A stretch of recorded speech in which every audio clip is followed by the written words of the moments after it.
இந்த ஒரு வார்த்தை சரியா 50 வருஷத்துக்கு முன்னாடி ஒருத்தர் சொன்னது. இன்னைக்கு அந்த வார்த்தை இல்லாம இந்திய சினிமாவே இல்லைன்னு சொல்லலாம். இவரை எழுதி வச்சுக்கோங்க, இவருதான் அடுத்த சூப்பர் ஸ்டார்.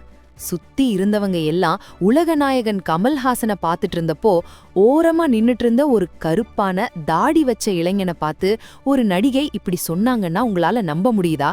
அதுவும் அவர் நடிச்ச முதல் படம் ரிலீஸ் ஆகுறதுக்கு முன்னாடியே. ஆமாங்க, நம்ம சூப்பர் ஸ்டார் ரஜினிகாந்த் பத்தின ஒரு ரகசியம் இப்போ 50 வருஷம் கழிச்சு வெளியாகி வைரல் ஆகிட்டு இருக்கு. மலையாளத்தோட லெஜெண்டரி டைரக்டர் பாலச்சந்திர மேனன் இப்போ இத பகிர்ந்திருக்காரு. அந்த நடிகை யாரு, அவங்க ஏன் அப்படி சொன்னாங்க, ரஜினிங்கிற அந்த சாதாரண பஸ் கண்டக்டர் எப்படி இந்த உச்சத்துக்கே போனாரு, இது எல்லாத்தையும் பத்தி தான் இன்னைக்கு நாம டீட்டெயிலா பார்க்க போறோம். இந்த கதை ஆரம்பிக்கிறது மெட்ராஸ் ஃபில்ம் இன்ஸ்டிடியூட்ல. அப்போ பாலச்சந்திர மேனன் ஒரு பத்திரிகையாளரா இருந்தாரு. அப்போ அங்கே மாணவனா இருந்த ஒருத்தர் இவரை தேடி வராரு. வந்து, சார், என்னோட போட்டோவை போட்டு உங்க பத்திரிக்கையில ஒரு நியூஸ் போட முடியுமா அப்படின்னு கேக்குறாரு. அந்த இளைஞன்தான் நம்ம சிவாஜி ராவ். மேனன் உடனே அந்த காலத்துல ரொம்ப ஃபேமஸான நானா அப்படிங்கிற பத்திரிக்கையில வேலை பார்க்குற தன்னோட ஃப்ரெண்டு கிட்ட பேசி இவரை பத்தி ஒரு நியூஸ் போடுங்கன்னு சொல்றாரு. ஆனா அந்த ஃப்ரெண்டு என்ன சொன்னார் தெரியுமா? சார், எங்க பத்திரிக்கைக்குன்னு ஒரு தரம் இருக்கு, ஒரு பேர் இருக்கு. இந்த பையனோட போட்டோ எங்க மேகசின் கவர் பேஜுக்கு செட் ஆகாதுன்னு சொல்லி அந்த வாய்ப்பை நிராகரிச்சிட்டாரு. இங்கேதான் ட்விஸ்ட். அன்னைக்கு யாருடைய முகம் பத்திரிக்கைக்கு தகுதி இல்லைன்னு சொல்லப்பட்டதோ, இன்னைக்கு அவரோட போட்டோ இல்லாம எந்த பத்திரிக்கையும் ஓடுறதில்ல. சரி, இதுக்கப்புறம் என்ன நடந்தது? கொஞ்ச நாள் கழிச்சு அபூர்வ ராகங்கள் படப்பிடிப்பு நடக்குது. பாலச்சந்திர மேனன் அங்க போறாரு. அங்க இருந்த கேமராக்கள், லைட்டுகள் எல்லாமே கமல்ஹாசன் மேலதான் இருக்கு. ஏன்னா கமல் அப்பவே பெரிய ஸ்டார். அங்கே ஒரு ஓரமா அதே தாடியோட அந்த இளைஞன் நிக்கிறாரு. மேனனை பார்த்த உடனே அவரே கிட்ட வந்து, சார், என்ன ஞாபகம் இருக்கா அப்படின்னு கேக்குறாரு. மேனனுக்கு அப்போ ரொம்ப கஷ்டமா போயிடுச்சு. தம்பி, உங்க போட்டோவை போட அந்த பத்திரிக்கைக்காரங்க ஒத்துக்கலன்னு உண்மையே சொல்லிடுறாரு. ஆனா அந்த இளைஞன் அதை கேட்டு வருத்தப்படல. அதெல்லாம் பரவாயில்ல சார், விடுங்கன்னு ஒரு சிரிப்போட சொல்லிட்டு போயிட்டாரு. அப்போதான் அந்த ஷூட்டிங் ஸ்பாட்ல இருந்த நடிகை ஸ்ரீவித்யா கிட்ட டைரக்டர் கே பாலச்சந்தர் பேசிக்கிட்டு இருக்காரு. பாலச்சந்திர மேனன் அங்க போய், எல்லாரும் கமல் மேல மட்டும்தான் ஃபோக்கஸ் பண்றாங்க, அந்த பையனை யாருமே கண்டுக்கலையே அப்படின்னு சொல்றாரு. அப்போதான் ஸ்ரீவித்யா ஒரு தீர்க்கதரிசி மாதிரி அந்த வார்த்தைய சொன்னாங்க. பாலுஜி, இப்ப வேணா இவரை யாரும் கண்டுக்காம இருக்கலாம், ஆனா எழுதி வச்சுக்கோங்க, இவருதான் இந்திய சினிமாவோட அடுத்த சூப்பர் ஸ்டார் அப்படின்னு சொன்னாங்க. ஒரு படம் கூட ரிலீஸ் ஆகாத ஒருத்தரை பார்த்து ஸ்ரீவித்யா அன்னைக்கு சொன்னது இன்னைக்கு பல கோடி ரசிகர்களோட மந்திரமா இருக்கு. இந்த அப்டேட் பத்தி நீங்க என்ன நினைக்கிறீங்க?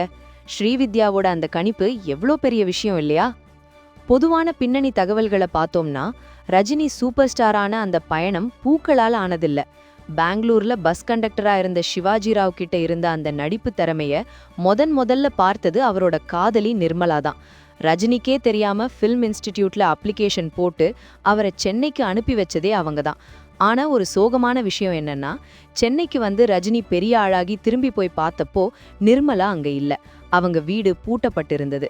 அதுக்கப்புறம் அவங்கள ரஜினியால பார்க்கவே முடியல. ஆரம்ப காலத்துல ரஜினிய பார்த்து பரட்டத்தலை, கருப்பான உடம்பு, இவையெல்லாம் ஒரு நடிகனா அப்படின்னு ஏகப்பட்ட கிண்டல்கள்.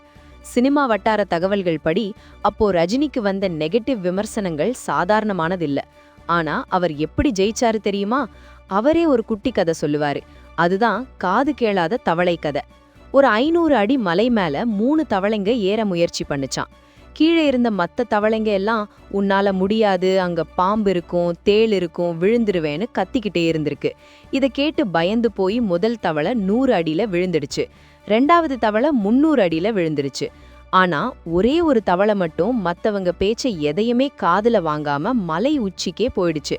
ஏன்னா அந்த தவளைக்கு காது கேட்காது. மத்தவங்க தன்னை கிண்டல் பண்றாங்கன்னு அதுக்கு தெரியாது. எல்லாரும் தன்னை உற்சாகப்படுத்துறாங்கன்னு நினைச்சு அது மேல ஏறிடுச்சு. ரஜினியும் அவரோட வாழ்க்கையில இந்த காது கேளாத தவளையாதான் இருந்திருக்காரு.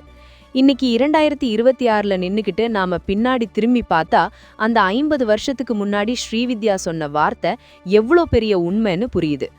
ஆரம்பத்துல உன் முகம் பத்திரிகைக்கு செட் ஆகாதுன்னு சொன்ன அதே பத்திரிகைகள் தான் இன்னைக்கு அவர் ஒரு தும்மல் போட்டா கூட அதை பிரேக்கிங் நியூஸா போடுறாங்க. இதெல்லாம் தான் ஒரு சாதாரண மனுஷனை சூப்பர் ஸ்டாரா மாத்துது. ரஜினிகாந்தோட இந்த ஆரம்ப கால போராட்டங்கள் பத்தியும் ஸ்ரீவித்யாவோட அந்த கணிப்பு பத்தியும் உங்க கருத்து என்ன? உண்மையிலேயே ஒருத்தரோட திறமையை அடையாளம் காண ஒரு தனி அறிவு வேணும் இல்லையா? உங்களுக்கு பிடிச்ச ரஜினி மூமெண்ட் எதுன்னு மறக்காம கமெண்ட்ல சொல்லுங்க. அடுத்த வீடியோல இன்னும் பல சுவாரஸ்யமான சினிமா தகவல்களோட சந்திக்கிறேன். நன்றி.